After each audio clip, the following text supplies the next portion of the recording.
네, 안녕하세요. 저는 정보처리 기술사 129회 컴퓨터 시스템 응용 기술사의 3교시 기출풀이를 맡은 현재 중급반 멘토링을 하고 있는 공쌤, 공수재 기술사입니다. 네, 저는 111회 컴퓨터 시스템 응용에 합격을 했고요. 그럼 바로 시작을 해보도록 하겠습니다. 네, 이번 컴퓨터 시스템 응용의 3교시는 굉장히 난이도가 어려운 문제들이 많이 포진되어 있었고, 그렇기 때문에 짧게 공부를 하셨던 분들은 굉장히 많이 어려움을 느끼셨을 것 같습니다.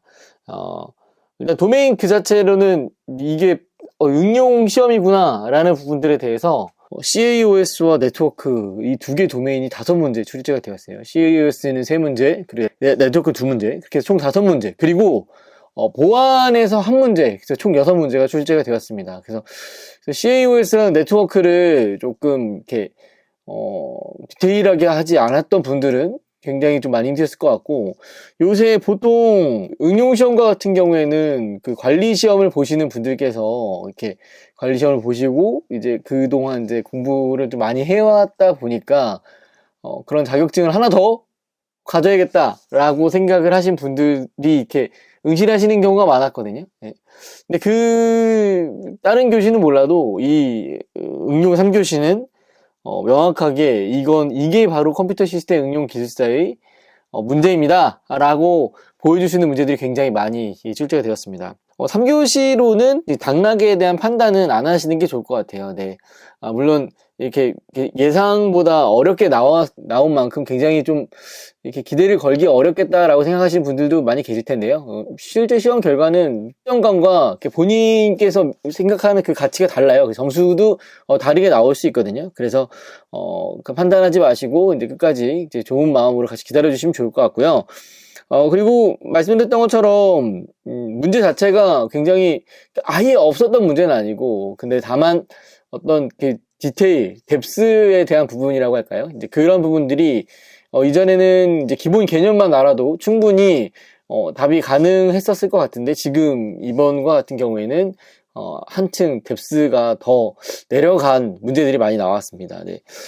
첫 번째 문제 CAOS, 스케줄링도 아시다시피 이제 선점형, 비선점형 조금 더 하면은 이제 우리가 실시간에서 이제 사용하는 스케줄링 요 정도에 대해서 준비를 하셨을 텐데, 이제 이게 한 멀티 프로세서 스케줄링에 대한 부분들이 나왔고, 그나마 이제 2번 문제와 3번 문제가 조금 수월하셨을 것 같습니다. 왜냐면 3번은 보안이었고 2번은 S7과 L4 스위치에 대한 비교인데, 이 문제는 KPC 모의고사에서도 그렇고, 그리고 응용에서도 기출로도 나왔었고, 하다 보니까 이제 자주 접하시고, 그리고 교재에 많이 들어가 있었기 때문에 아무래도 접근하시는데 수월하셨을 것 같습니다. 네. 예, 그리고 4번의 양자 컴퓨터, 이 부분도 뭐 그 기존의 양자를 계속 준비를 하셨던 분들은 이 키워드가 이렇게 낯서시지는 않았을 것 같아요. 근데 다만 요 키워드들에 대해서 관계를 조금 명확하게 표현을 해주시는 게, 왜냐면 너무 다양한 걸 물어보는 것들은 각각의 개념도 중요하지만 이 세 개를 물어봤을 때 이 세 개의 관계가 어떻게 이루어져 있는지 이제 그런 부분들을 답하는 게 좀 주요 포인트가 되곤 합니다. 예, 그리고 그 5번 문제는 2단의 표준 문제가 나왔는데요. 2단의 표준 문제 같은 경우에는 네, 그죠? 그 프레임 구조가 나왔기 때문에 더 조금 이렇게 들어가시기가 어려웠을 것 같아요. 근데 이게 어떻게 보면 이제 얘도 네트워크 데이터 이제 주고받는 흐름의 이제 기본 단위이고, 이제 그러다 보면은 헤더에 들어가야 되는 부분들은 생각을 해보시면은 당연히 주소라든지, 그리고 이제 그런 오류에 대한 부분들을 검증할 수 있는 부분들이라든지, 이제 그런 부분들이 필요하겠죠. 그래서, 그런 내용을 키워드 없이 어느 정도 이렇게 만약에 이제 뭐 IPv6라든지 IPv4에 대한 헤더, 뭐 TCP에 대한 헤더, 이런 것들 준비하셨던 분들은 거기에서 좀 가져다가 이게 맥어드레스라든지 이런 부분들 쓰는 거다 보니까 그런 내용들이 이제 IP랑 TCP 계층과는 조금 다르게 조금 이렇게 이 계층에 맞춰져서 작성이 되셨으면은 좋은 점수를 받으셨을 수 있을 것 같고요. 그래도 64바이트인 이유, 이런 부분들도 조금 명확하게 이 개념이나 이유, 원리에 대해서 공부를 하시지 않으셨던 분들은 정확하게 답을 작성하시기가 쉽진 않았을 것 같습니다. 6번 SDM 문제는 예, 저도 갱신에 대한 부분들은 이제 보통 이제 그 D램이랑 그다음에 S램 요거 비교할 때 항상 비교 포인트로 넣어달라고 하는 부분이었잖아요. 왜 리프레시가 필요하고 정확하게 이제 캐패시터를 사용을 하기 때문에 그렇게 되는 건데, 근데 거기서 한 걸음 더 나아가서 자동 갱신이랑 셀프 갱신 요런 부분들, 그리고 저전력 자동 셀프 갱신까지 요런 부분들까지 이제 물어보게끔 이렇게 뎁스가 한 뎁스 혹은 두 뎁스까지 내려간 문제들이 많이 있었고요. 그래서 더욱더 이번에 시험을 보실 때 어려움을 많이 느끼셨을 것 같습니다. 이거는 사실 그동안 이제 관리를 합격을 하시고 이제 가서 시험을 보신 분들도 계셨는데 그분들도 마찬가지로 어려우셨을 것 같아요. 네. 이 문제가 좀 어려웠는데요.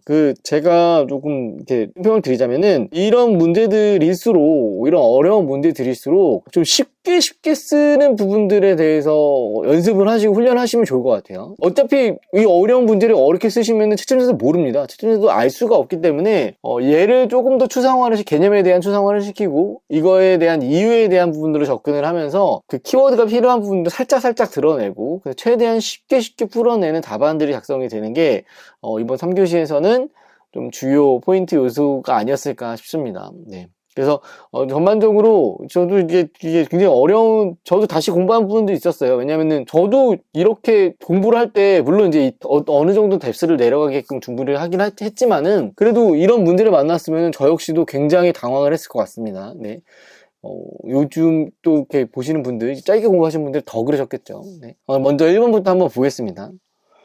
네, 1번은 운영체제 프로세스 스케줄링 알고리즘과 관련하여 단일 큐와 그 다음에 멀티 프로세서 스케줄링, 그러니까 멀티 프로세스 스케줄링이라는 이제 공통해서 차이가 있는 거죠. 이제 단일 큐와 멀티 큐를 사용한. 그래서 조금 근데 여기 나왔던 문제들 중에서는 어렵긴 하지만 준비가 안 돼 있어 어렵긴 하지만 어찌 보면 우리가 멀티 프로세서라는 게 주어지고요. 그리고 단일 큐와 멀티 큐라는 특징이 주어져 있기 때문에 그 부분으로 의미 관점에서 접근을 하시게끔 쉽게 작성을 하셔도 좋은 점수를 받으실 수 있었을 것 같습니다. 근데 다만 이게 단일 큐와 멀티 큐, 그리고 멀티 큐와 이제 그다음 이제 그런 부분들에 대해서 단일 큐에서 어떤 문제가 있었고 처음에 큐 기반이 왜 필요한지부터 시작을 해야 되겠죠. 그죠? 큐 기반이 왜 필요한지부터 시작을 하고 그 다음에 단일 큐, 그다음 멀티 큐 어떤 관념으로 넘어가는지에 대한 관계에 대한 부분들을 잘 드러나게끔 작성을 하시는 게 도움이 많이 될 것 같아요. 채점하는데. 네, 먼저 그래서 1단락은 이제 어쨌든 둘 다 이제 큐를 활용하는 멀티 프로세서의 스케줄링이다 보니까 준비 큐를 활용을 하는 멀티 프로세서 스케줄링의 필요성으로 1단락을 가볍게 시작을 하고요. 그리고 2단락과 3단락은 당연히 여기서 물어본 건 두 개를 물어봤죠. 두 개를 물어봤을 때 목차는 정해져 있습니다. 두 개를 물어봤을 때 2단락은 뭐였어요? 첫 번째 물어본 거. 3단락은 뭐였어요? 두 번째 물어본 거. 이건 정해져 있는 거예요. 이거 안 바꿔도 돼요. 이건 그대로 쓰면 돼요. 그래서 그 부분들에 대해서 각각 설명을 하라고 나와 있었죠. 그래서 요게 만약에 비교하는 식으로 나오게 되면 2, 3단락이 비교 형태로 처음에 이제 개념 비교로 들어갔다가 그 다음에 기법 비교 이렇게 해서 디테일하게 넘어가는 목차로 진행되어야 될 수도 있지만은 여기서는 명확하게 얘기를 했죠. 각각, 굉장히 친절한 겁니다. 문제가 각각 설명을 하시오 라고 제시가 되어 있었기 때문에 2단락에서는 당연히 SQMS 별도로 하나, 그 다음 3단락에서는 MQMS 별도로 하나, 이렇게 하나씩 나눠서 한 페이지 분량으로 설명을 해주시는 게 가장 안전하게 점수를 획득하실 수 있었을 것 같습니다. 네, 그래서 각각 설명하시오라는 문제로 출제가 됐기 때문에 2, 3단락 목차는 확정이 됐고요. 요걸 그대로 쓰셨는데 요걸 임의로 바꾸지 마세요. 네. 그리고 이건 시험이기 때문에 당연히 단락 간 연결 흐름이 유지될 수 있도록 설명이 되어야 됩니다. 그거에 대한 부분들은 내용에 대한 부분으로 그 다음 연결고리가 이어질 수 있게끔 만들어질 수 있는 방법이 있고요. 혹은 저희가 간글을 쓰죠. 1교시 시험은 사실 간글이 저는 딱히 그렇게 큰 도움이 될 거라고 생각해요. 왜냐면 저도 1교시 시험은 채점을 할 때 간글을 특별하게 보지 않았어요. 물론 써서 있고 그리고 그 안에서 키워드가 잘 보이게끔 포인트가 되어 있다고, 밑줄을 친다라든지, 아니면 네모칸을 친다라든지, 그러니까 이런 거죠. 밑줄이 쳐 있다라든지, 아니면 글자 위에 네모칸을 쳐 있다라든지, 요런 부분들에 대한 처리가 되어 있으면은, 그런 부분들에 대해서 측정을 하긴 하지만은, 보통 일반적으로 1교시형에서는, 간글보다는, 1단락의 정의부터 시작해서, 2단락의 우리 메인 내용들, 이제 그런 내용들을 이제 보면서, 주로 점수가 나가지 간길 때문에 제가 점수를 추가로 이렇게 많이 드리거나 한 적은 많이 없었던 것 같아요. 근데 다만 이 교시는 단락과 단락의 연결이 중요하기 때문에 간글을 반드시 좀 잘 써주시는 게 좋을 것 같아요. 그래서 저는 웬만하면 해설지에는 간글을 2교시형에선 간글을 빼놓지 않도록 했는데, 물론 빠진 것도 있습니다. 그런 부분들은 좀 위에 있는 내용들을 보시고 그 다음 단락이 이어질 수 있게끔 내용을 구성을 해주시면 좋을 것 같아요. 예, 1번에서 1단락입니다. 준비 큐를 활용하는 멀티프로세서 스케줄링의 필요성에 대해서 작성을 했고요. 일단 멀티프로세서는 이제 여기 그림에 나와 있는 것처럼 기존의 싱글 CPU 구조죠. CPU 하나, 캐시 하나, 그다음 메모리 하나, 요렇게 이제 싱글 형식으로 단일 형식으로 구성이 되어 있는 게 어떻게 되는 거예요? CPU 2개, 캐시 2개, 그 다음에 메모리. 캐시는 당연히, 물론 이제 L1 캐시, L2 캐시라 그래서 L2 캐시, 밖에 있는 캐시도 있지만 일반적으로 L1 캐시를 고려를 해서 CPU 안에 있는 캐시라고 생각을 하는 거죠. 근데 이렇게 된다고 했을 때, 우리가, 이제 여러 가지 있습니다. 캐시 동계 같은 경우는 필요해지죠. 이제 멀티 프로세서가 된 순간부터 어떻게 되는 거예요? 멀티 프로세서가 된 순간부터, 우리가 캐시 일관성을 고려를 해야 되는 거예요. 왜 그러냐면, 우리가 이제 write back, write through 방식에 대한 부분들에 대해서 캐시 일관성에 대한 부분을 공부를 하셨을 텐데, 캐시 쓰기 방식에 대해서 우리가 write through는 뭐죠? write through는 직접 다이렉트로 우리가 메모리에도 캐시에도 쓰고 메모리에도 동시에 쓰고 이렇게 동시에 쓰는 방식으로 가기 때문에 캐시 일관성에 대한 부분들이 크게 안 지켜지지 않겠죠. 거의 동시에 성능에는 단점이 있지만은 일관성에는 장점이 있었죠. 근데 하지만 멀티 프로세서가 되게 되면 여기서도 일관성 문제가 발생하는 거죠. 왜냐면 여러 개가 쓰기 때문에. 그래서 거기서 필요한 게 이제 캐시 동기화 쪽, 일관성 쪽에서 대해서는 이제 VI나 메시 프로토콜이 필요하고, 그 다음에 또 문제가 생겼어요. 이게 프로세서가 여러 개 돌다 보니까 이 프로세서가 항상 계속 러닝이 되는 건 아니죠. 뭐 IO가 일어나거나 이제 뭐 디스패치가 일어나면서 이제 그 프로세서의 상태가 변화가 되죠. 상태가 변화가 되고 다시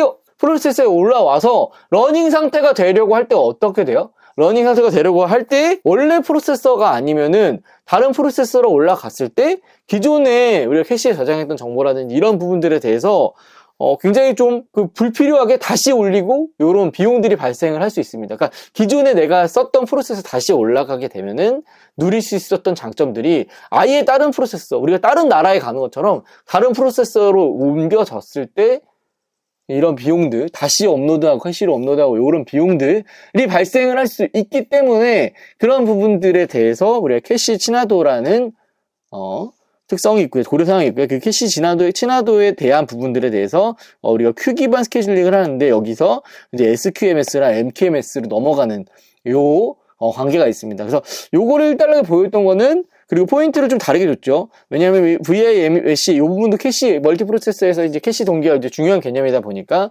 살짝 가져갔고, 하지만 선은 어떻게 가져가요? 파선으로 가져가면서 최대한 포인트를 안 주고, 하지만 우리가 퀵기반 스케줄링 물어볼 거기 때문에 퀵기반 스케줄링은 어떻게 했어요? 퀵기반 스케줄링에서는 네모칸을 2개 치고 옆에다가 표시를 하고 이런 부분들은 포인트를 준 겁니다. 여러분들도 이렇게 작성하실 때 이렇게 포인트를 주면은 전체적인 관점에 대한 부분들을 보여주면서 내가 오늘 설명을 하는 SQMS랑 MQMS에 대해서 이렇게 작성을 하게 될 거야. 근데 요거 두 개의 관계는 이 캐시 친화도라는 애가 크게 관련이 있단다. 요런 부분들 살짝 보여주면서 쉽게 설명을 한다라는 거죠.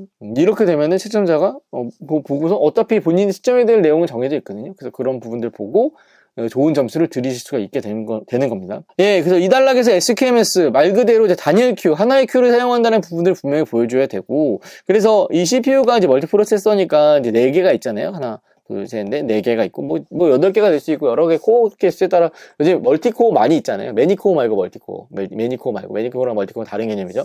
그래서 멀티코어 같은 거 많이 쓰니까, 이렇게 프로세서들이 여러 개가 있는 경우가 많이 있는데요. 그럼에도 불구하고 큐는 몇 개를 쓴다는 얘기예요, 여기서?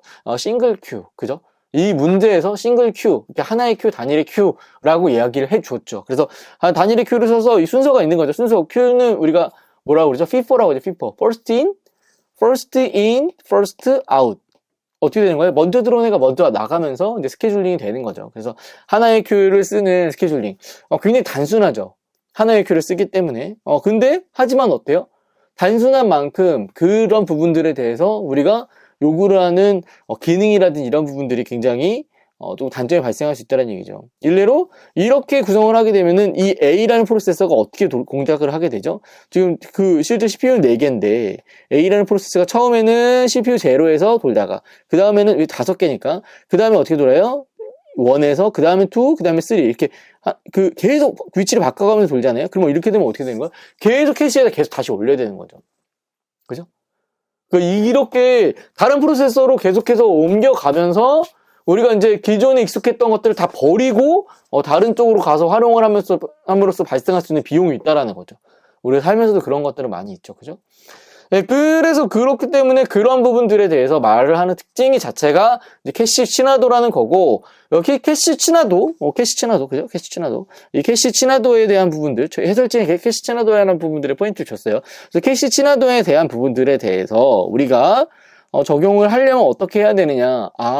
프로세서마다 큐를 주어줘야 되겠다. 각 프로세서마다 개인 큐를 주자라는 개념으로 접근을 하는 게 이제 MQMS인 거죠. 그래서 이거는 이제 듀얼 코어로 예를 든 거죠. CPU 0, CPU 1이 있어요. 그러면 우리가 필요한 큐는 몇 개죠? 필요한 큐는 2개가 되는 거죠. 그래서 Q0, Q1 요렇게 실행을 하게 되면 볼게요. A는 어디서만 실행이 되죠? CPU 0에서만 실행이 되는 거죠. 그리고 B는 어디서 실행되는 거죠? CPU 1에서만 실행이 되는 거죠. 이렇게 해서 이렇게 캐시 친화도라든지 이런 부분들에 대해서 월등하게 더 좋게 구현을 할 수 있지만, 물론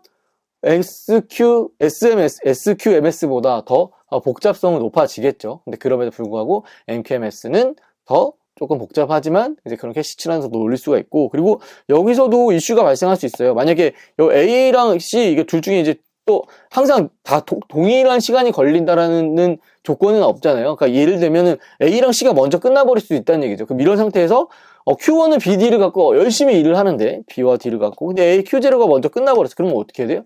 여기 있는 거를 이제 옮겨주는 부분들에 대해서도 고민을 해야겠죠. 그래서 그런 부분들에 대한 것들에 대해서 이제 어떻게 하는지에 대해서 작성을 해주시면은 좋을 것 같습니다. 네. 그러니까 이런 부분들에 대해서 문제가 발생할 수 있다는 얘기죠. 그죠?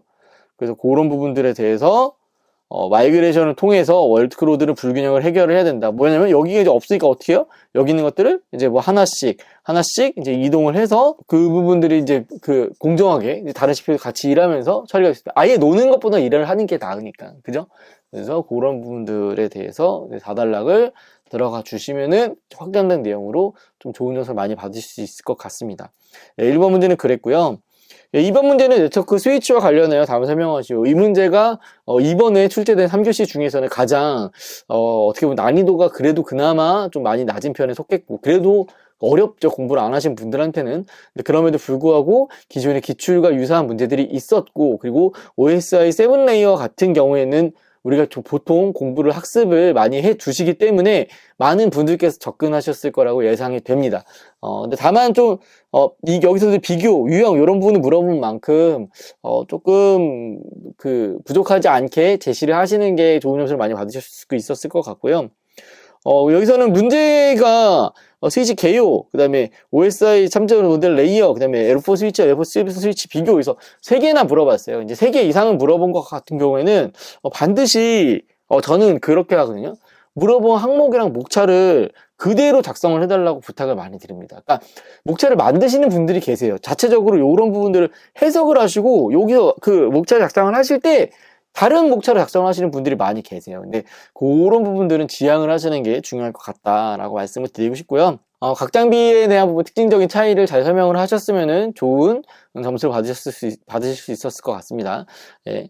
스위치 개요를 물어봤기 때문에 뭐 개념이나 혹은 이제 특징 등 설명하셔도 될 것 같고, 저는 이제 키워드나 이런 부분들을 설명하시는 게 좋을 것 같아서 이제 2계층 장비들에서 이제 필요한 기능들, 러닝이나 플로딩, 뭐 필터링, 이제 에이징, 이제 이런 부분에서 L2 장비가 이제 스위치 화보니까, 그래서 그런 이제 장비들에서 필요한 이제 기능들 위주로 작성을 했고, 이거는 키워드를 더 넣어드리려고 일부러 넣은 거고, 실제로는 지금 2단락에서 물어보는 게 뭐였죠? 저 참조 이미지에 따른 스위치 유형이기 때문에 다양한 레이어에 따른 다양한 유형이 있다라는 부분들이 이제 개요의 특징으로 들어가 주셔도 좋을 것 같습니다. 네. 개요는 그렇게 작성을 하시면 될 것 같고, 개요 하나 물어봤기 때문에 개념이랑 특징 합쳐서 한 0.5페이지 정도 안에서 작성을 해주셔도 좋은 답안이 될 수 있을 것 같아요. 두 번째로는 이제 OSI 그 참조 모델의 레이어에 따른 스위치 유형, 그러니까 우리가 알고 있는 이제 L1부터 L7까지 레이어가 있는데 거기서 사용하는 스위치가 대표적으로는 이제 L2 스위치, L3 스위치, L4 스위치, L7 스위치들이 있는 거죠. 이제 그 안에서 각 계층에서 활용을 할 수 있는 스위치들. 그래서 당연히 여기서 이제 볼 수 있는 데이터들이 다르고요. 당연히 여기서 볼 수 있는 주소의 범위 또한 다르겠죠. 그래서 L2에서 사용하는 맥 주소, L3에서 IP 주소, L4는 포트까지 보죠. L7부터는 컨텐츠를 볼 수 있기 때문에 URL까지 봐요. 그래서 이 부분, 맥 주소, IP 주소 기반, 포트 주소, URL 기반, 이 내용을 가장 먼저 확인을 합니다. L2 스위치, 요건 당연히 들어갔다는 전제를 깔고, 거기서 이제 맥을 보고, IP를 보고, 포트를 보고, 그 다음에 마지막까지 이제 페이로드, 그 컨텐츠, URL, 컨텍스트, 헤더 값, 뭐, 이런 것들 다 보고, 스위치를 할 수가 있다라는 부분들까지 설명을 하실 수 있어야 되고, 그래서 굵은 글씨로 썼어요. 제 해설지에도. 이제 그런 부분들 잘 드러나게끔 작성해 주시는 게 좋을 것 같고요. 그래서 마지막 3단락에서는 이제 L4, 그 중에서도 이제 L4 스위치와 L7 스위치 많이 쓰이죠. L4 스위치, L7 스위치. 근데 L4 스위치, L7 스위치부터 그 윗단계, 이제 L2랑 L3랑 다른 부분은 뭐예요? 얘네들은 이제 로드 밸런싱이라는 기능이 추가가 돼 있죠. 근데 다만, 이 포트 기반의 그 로드 밸런싱, L4 기반의 로드 밸런싱, 그 다음에 L7에서 못 가지는 한마디로 URL을 보고서 그 URL을 갖고 로드 밸런싱이 가능하다는 거예요. 그러니까 포트 정보까지만 갖고 로드 밸런싱을 하는 경우가 이제 L4 로드 밸런싱이고, 그죠? 그리고 들어온 URL까지 보고 로드 밸런싱을 하는 게 L7 그 로드 밸런싱이 되는 거죠. 그래서 나올 수 있는 게 뭐 기능이나 보안이나 이런 부분은 당연히 L7이 좋겠죠. 그죠? 근데 하지만 어때요? 뭐 L7만 쓰면 되겠네요. 그죠? L7만 쓰지, 근데 그렇지가 않죠. 왜 그렇지가 않죠? L4에서도 줄 수 있는 장점이 있는 거죠. 그죠? L4에서 줄 수 있는 부분들은 당연히 이런 보안이라든지 기능, 거기 그 L7 계층까지, 그 L7 계층에서 스위치를 한다는 건 뭐예요? 그 스위치에서 정보를 조립해가지고 다 L7까지 올려서 본다는 얘기예요. 근데 그렇게 하지 않고 L4까지만 좀 하게 되면은 하단부터 조립해서 L4까지만 보고 그거 보고 패킷을 바로 전달을 해버리는 거거든요. 근데 그렇게 한다는 건 당연히 성능적인 강점이 있겠죠. 장점이 있고. 그래서 그런 부분들에 대해서 차이를 드러낼 수 있게끔 작성을 해주시면 좋은 답안이 될 수 있을 것 같습니다. 예, 4단락은 거기서 확장된 내용을 해주시면 될 것 같고요. 예.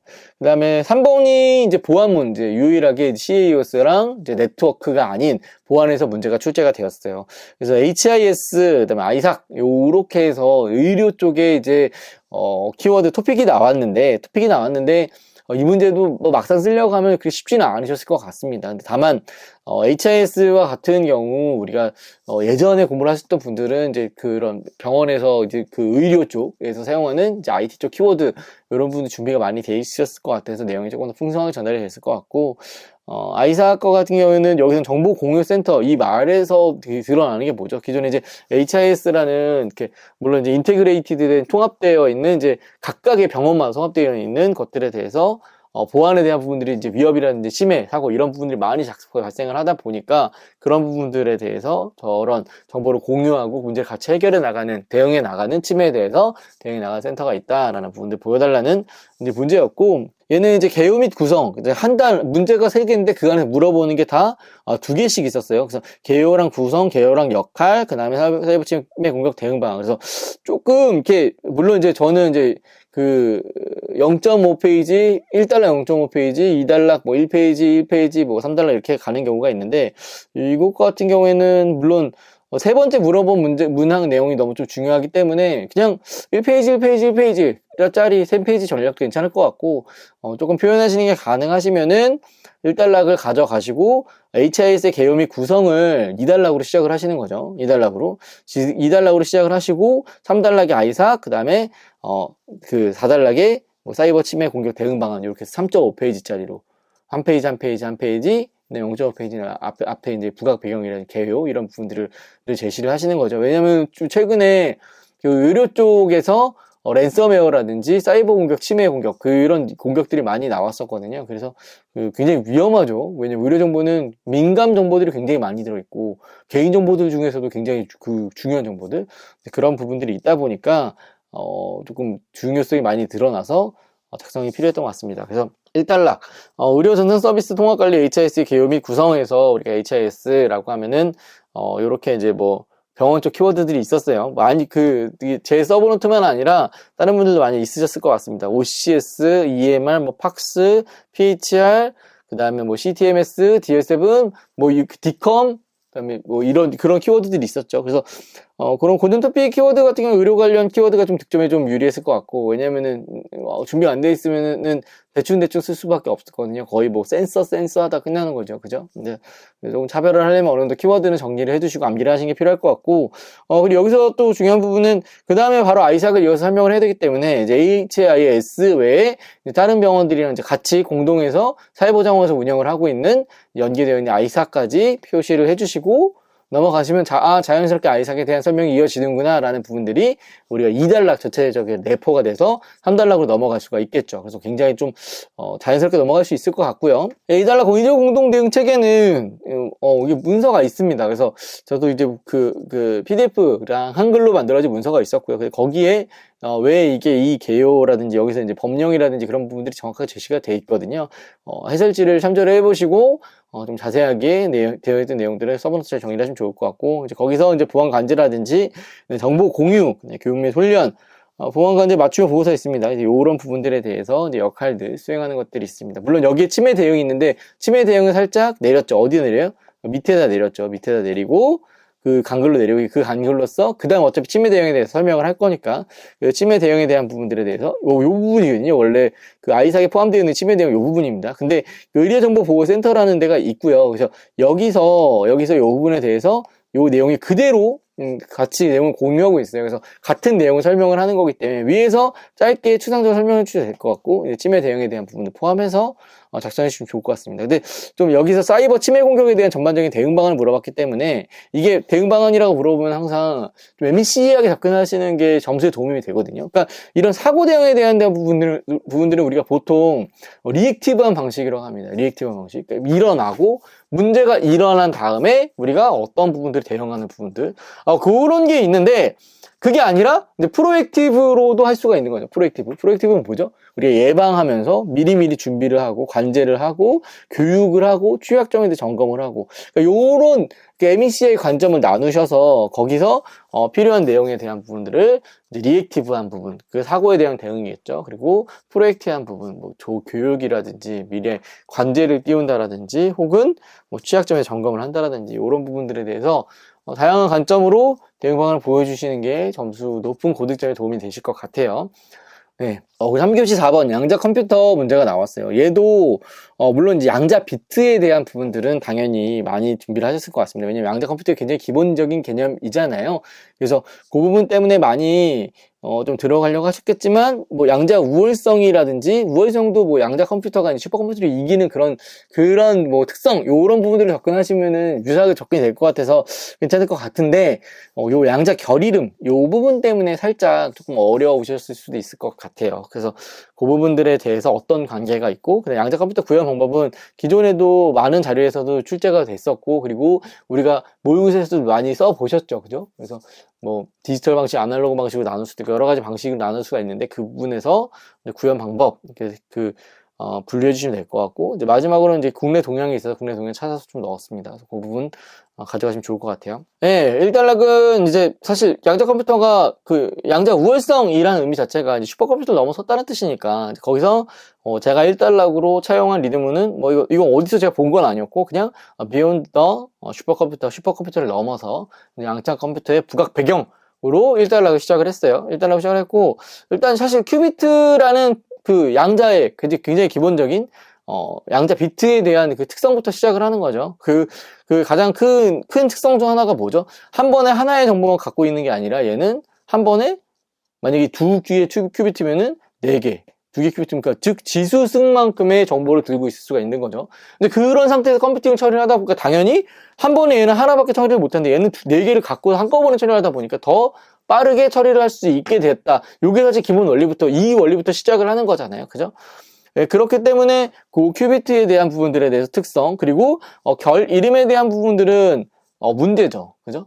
이게 계속 4비트 이 4가지로 존재를 하는 게 아니거든요. 결국에는 우리가 이제 슈레딩거의 고양이라는 용어를 들어보셨을 때 슈레딩거의 고양이가 죽었는지 살았는지는 몰라요. 언제 알 수 있어요? 열어봤을 때. 그러니까 죽었는지 살았는지 모른다는 건 뭐야? 죽었다라는 것과 살았다는 상태, 이 2가지가 공존을 하는 거예요. 2가지가. 그러니까 지금 한마디로 이 4가지 공존하는 것처럼 죽었다, 살았다가 2가지가 다 공존을 하는데, 여기서 결 이름이라는 현상이 일어나게 되면은 내가 아까 슈레딩거 경우에는 관측을 해야지 살았다 죽었다가 정해지는 거죠. 그때는 이제 정해지는 거죠. 근데 별 이름이 발생을 하게 되면은 이게 계산 도중에 두 가지 특성을 갖고 있는, 이렇게 네 가지란 이제 두 가지 동시에 두고 있는 게 아니라 하나밖에 못 가지는 상태, 관측이 돼버린 상태. 그러니까 주변의 다른 환경의 어떤 문제 때문에 관측이 돼버려 버린 겁니다. 그러면 그 상태에서는 이렇게 한 가지 상태밖에 가질 수 없기 때문에 우리가 원하는 대로 빠르게 컴퓨팅을 하는 것이 어려운 부분들이 발생하는 거죠. 그래서 어찌됐든 이제 결 이름에 대한 부분들에 대해서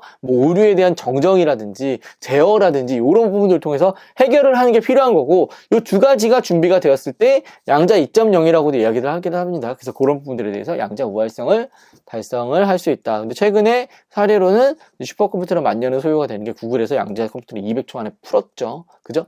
난수 발생에 대한 부분들을 검증하는 부분들이었는데, 이게 난수인지 아닌지 검증하는 게 있어요. 그렇더라고. 난수인지 아닌지 검증하는 것도 굉장히 시간이 오래 걸리는데, 왜냐면 모르잖아요. 내가 만들어내는지 난수인지. 그걸 알아보는 것도 얼마나 어렵겠어. 근데 그런 게 슈퍼컴퓨터는 만년이 소요가 됐던 게 양자 컴퓨터에서는 200초 안에 끝났다라는 뉴스가 되게 많이 있더라고요. 그래서 그 부분이 있었고, 당연히 양자는 말씀드렸던 것처럼 이게 두 개의 0일 때, 1일 때 두 가지 상태가 같이 공존을 하는 상태로 합니다.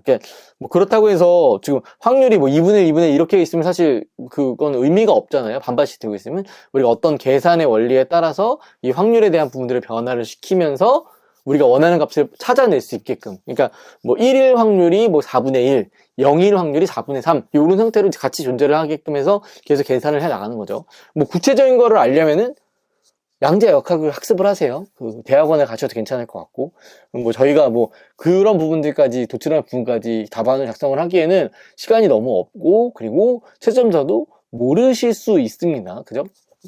예, 그래서 그런 부분들이 있고, 우리 양자 결 이름에 대한 부분들에 대해서는, 양자 결 이름에 대해서 여기 나와 있죠. 식정을 하지 않더라도 사용자에서 정보를 잃어버리면 붕괴되어 버리는 거죠. 그러니까 이게 관측이 돼버려 버리는 거예요. 마치 환경과의 상호작용 때문에. 그러니까 우리가 원하는 거는 최종적으로 답을 도출할 때 관측을 하고 그 값을 얻어내야 되는데, 그게 아니라 중간에 이렇게 다른 환경과의 온도, 미세한 온도면 얼마나 어려워요. 소음, 진동 이런만으로도 에너지가 새어나가서 이런 상호작용 때문에 결 이름이 발생할 수가 있고, 그렇게 되면은 우리 양자 컴퓨터의 강한 특성을 잃어버릴 수가 있어요. 그래서 그런 부분들에 대해서 해결을 해야 합니다. 대응방안가 제시가 돼야겠죠. 네. 네, 그리고 양자 컴퓨터 구현 방법은 예전에부터 나왔던 자료들이 굉장히 많이 있어요. 그래서 뭐 아날로그 방식, 디지털 방식으로 나뉘고, 그 다음에 뭐 어닐링, 양자를 많이 들어보셨죠. 그리고 레이저 네트워크, 양자 게이트, 뭐 C노트 게이트, 뭐 그런 게이트도 외우신 분도 많이 계실 거예요. 그래서 그런 부분들로 해서 분류를 하셔서 MEC하게 분류를 하시고 작성을 해주셔도 좋을 것 같습니다.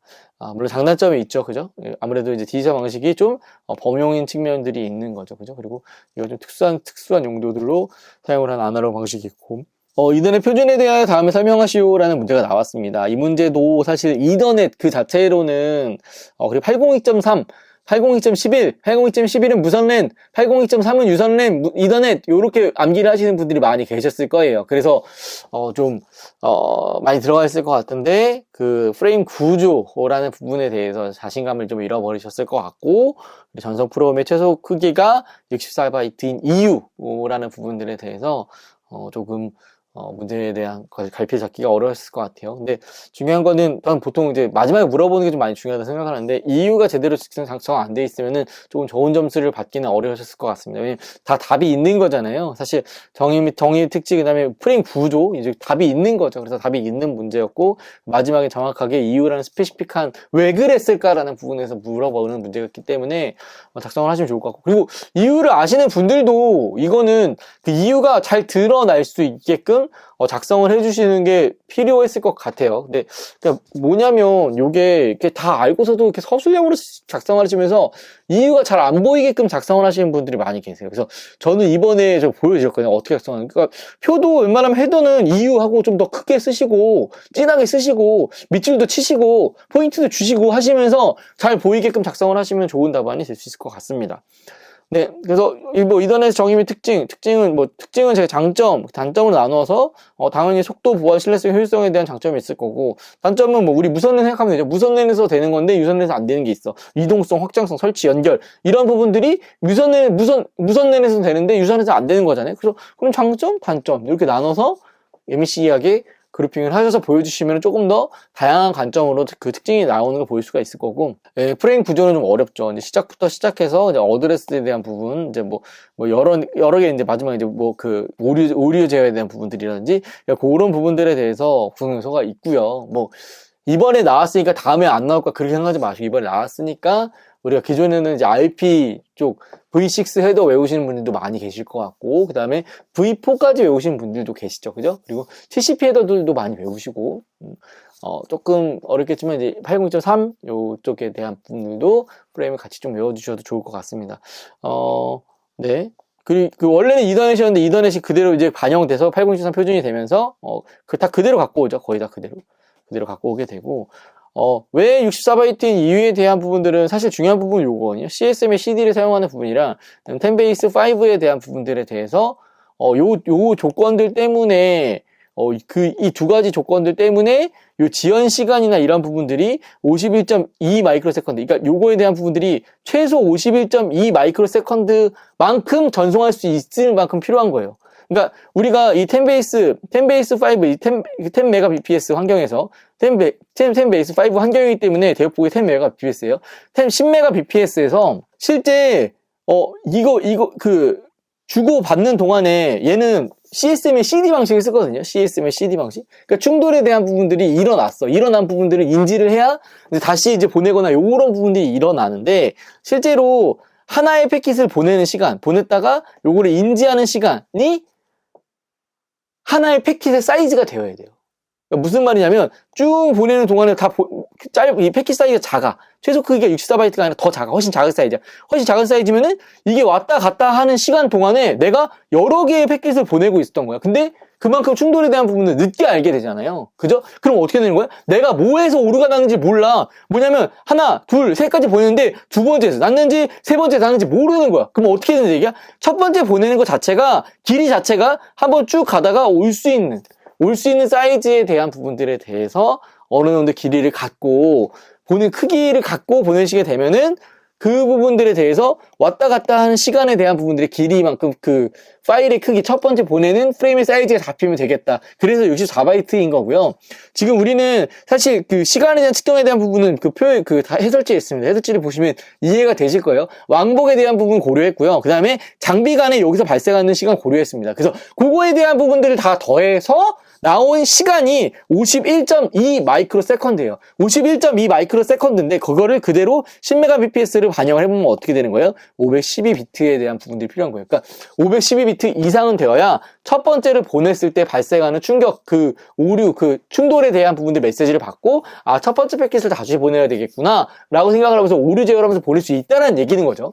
그 얘기는 뭐죠? 그래서 최소 51.2 마이크로세컨드 그리고 10메가bps 이 두 개를 곱한 사이즈 이상만큼은 되어야 된다. 그래서 512비트 이상 보낸다. 512비트는 그래서 64바이트. 요 부분까지 보여주는데, 중요한 부분은 요렇게 이유에 대한 부분에 대해서 굉장히 좀 크게 써줘도 상관없습니다. 웬만하면 그 글자들은 다 일관성 있게 써달라고 말씀을 드리는데, 저는 요렇게 답이 명확한 거에 대한 부분을 보여줄 수 있는 부분들은 포인트를 명확하게 해주시는 게 점수에 도움이 많이 될 거라고 말씀을 많이 드려요. 네, 마지막으로 6번 SDRAM의 갱신에 대한 문제가 없고요. 이 문제는 굉장히 어려웠기 때문에 푸신 분들이 그렇게 많지는 않았을 것 같습니다. 물론 메모리 쪽, 전자 쪽 일하시는 분들은 쉽게 접근하셨을 것 같아요. 근데 저희가 보니까 이게 본질적으로 IT 쪽의 측면에서 일을 많이 하시다 보니까 조금 점수를 많이 받으시는 데는 좀 어려우셨을 것 같습니다.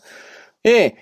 첫 번째 1단락으로 갱신이 필요한 이유는, 얘는 명확하게 SRAM과 DRAM 둘 다 이제 사실 휘발성이에요. 전원이 나가면 당연히 정보 날아가죠. 다시 이제 올려야 되는 부분들이 있고, 근데 SRAM과 달리 DRAM은 그리고 밀집도가 좀 높게 저장을 할 수 있는 반면에 얘는 캐패시터를 쓰죠. 트랜지스터만 쓰는 게 아니라 트랜지스터만 쓰는 SRAM과 달리 캐패시터를 쓰게 됩니다. 캐패시터를 쓰고서 그 정보에 대한 부분을 보관을 하기 때문에, 문제는 이 캐패시터에서 전화가 계속 빠져나간다는 거예요. 그러니까 요런 현상이 발생한다는 거죠. 보시면 어떻게 돼요? 처음에 1 저장을 했어요. 그 다음에 계속 빠져나가. 이러면 어떻게 해야 되는 거야? 리프레시 계속 해줘야 되는 거야.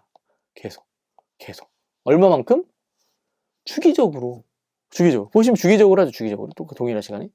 주기적으로? 그러면 주기적으로 누가 이제 얘기를 해주는 게 필요할까요? 주기적으로 누가 시간을 보다가 이렇게 됐네, 시간 됐네, 이렇게 얘기할 필요할까요? 아니, 그렇게 하기에는 우리가 너무 이제 그런 좋은 기술들이 많이 있죠.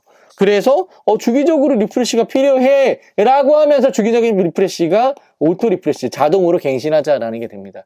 그러니까 지금 내가 그 메모리를 사용을 하고 있고, 근데 그 부분들에 대해서 일정 주기마다 자동으로 전화에 대한 부분들을 충전을 하면서 정보를 유지시킬 수 있도록 하는 게 이제 오토 리프레시가 되는 거고요. 그래서 오토 리프레시 상태에서는 AREF라든지 이런 명령어들이 있어요. 당연히 이런 명령어가 입력이 되면서 시작이 되겠죠. 그래서 그런 부분들에 대해서 진행하는 절차가 문서가 있어서 제가 거기 있는 내용들을 갖고 왔습니다. 그래서 명령 입력이 되고 주소가 생성이 돼서 리프레시 주소랑 뱅크 선택의 주소 이런 부분이 주소가 생성이 되고 주소 카운터가 업데이트가 되고 마지막으로 이제 프리차지라 그래서 프리차지는 뭐냐면 자동 갱신 이후에 프리차지가 수행된다. 이 프리차지는 뭐냐면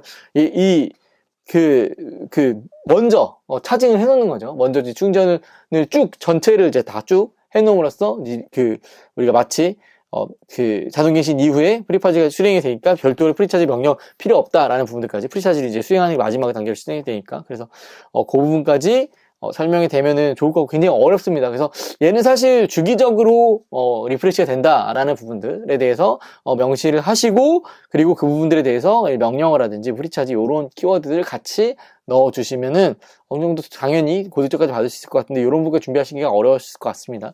그리고 3달러는 셀프 갱신입니다. 셀프 갱신. 셀프 갱신은 이제 아이들 상태, 그러니까 이 상태는 셀프 갱신이 뭐냐면은 우리가 항상 주기적으로 할 필요는 없다는 얘기예요. 근데 대기 모드로 내려간다라든가 이제 그렇게 들어갈 수가 있겠죠. 그래서 전화가 거의 전력이 사용되지 않는 상태. 그러니까 프리차지를 하는 이유는 뭐냐면 우리가 읽기를 할 때 전화가 많이 빠져나가요.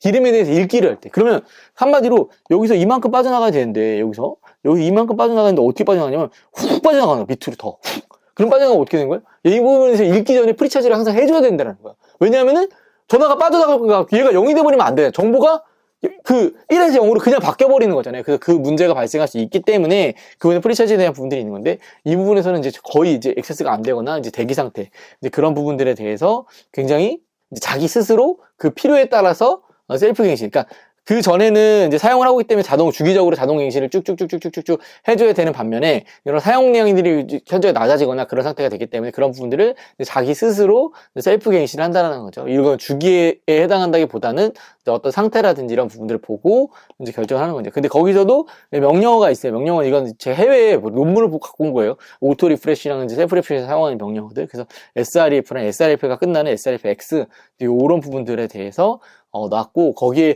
타임 다이어그램도 나왔어요. 그래서 그게 이제 SRF가 어디서 시작되고 SRFX가 어떻게 끝나는지 이제 그런 부분들에서 보는 거예요.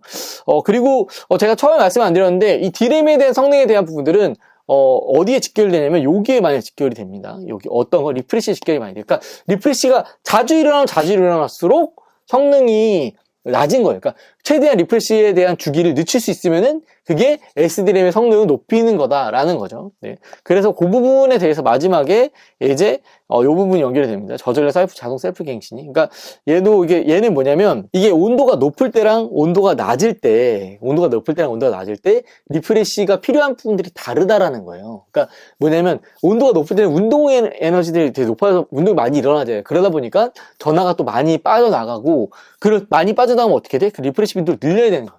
근데 반면에 우리가 대기 모드라든지 이런 부분들에 대해서 많이 안 쓰게 되는 우리가 그런 거 있잖아요.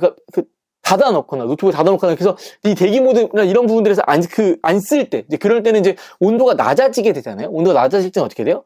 리프레시가 그만큼 필요하지가 않은 거예요. 그래서 그런 부분들에 대해서 리프레시에 대한 주기를 조정을 해줘. 그러니까 기존의 리프레시 주기가 7.8 마이크로 세컨드였으면은 45도 이하에서는 당연히 7.8 마이크로 세컨드 이상으로 올리게 되면은 그 부분에 대해서 성능에 대한 부분들에 대해 효과를 얻을 수가 있는 거죠. 이 부분은 이제 DDR4부터 적용이 되었고, DDR4에서 온도 센서를 통해서 적용이 된 저전력 자동 셀프 갱신 기능이다라고 봐주시면 될 것 같습니다. 이 내용까지 같이 정리를 해서 해설지에 넣었고, 좀 읽어도 좀 어려우실 수 있어요. 그래서 간략하게 요렇게 아까 말씀드렸던 포인트 중심으로 쉽게 설명하실 수 있는 게 가장 중요할 것 같고 너무 어렵게 작성을 하셔도 채점자가 모를 수 있으니까 그런 부분들에 대해서 좀 배려를 하시고 개념 위주에 대한 부분으로 쉽게 설명하시는 게 필요할 것 같습니다. 어려운 문제는 쉽게. 네, 그래서 이렇게 해서 6문제에 대한 부분들에서 강의를 진행을 했고요. 굉장히 수고 많으셨습니다. 이 시험이 특히 응용 3교시를 보고서는 저도 집에 갔을 수 있을 것 같아요.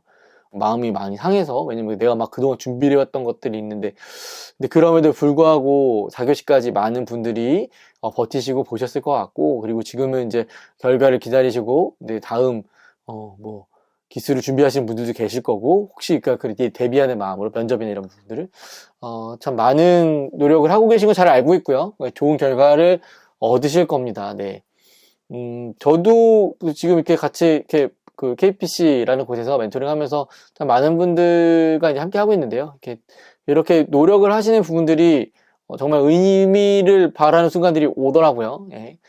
믿고 쭉 같이 가시면 좋을 것 같습니다. 네, 여기까지 하겠습니다. 수고 많으셨습니다. 감사합니다.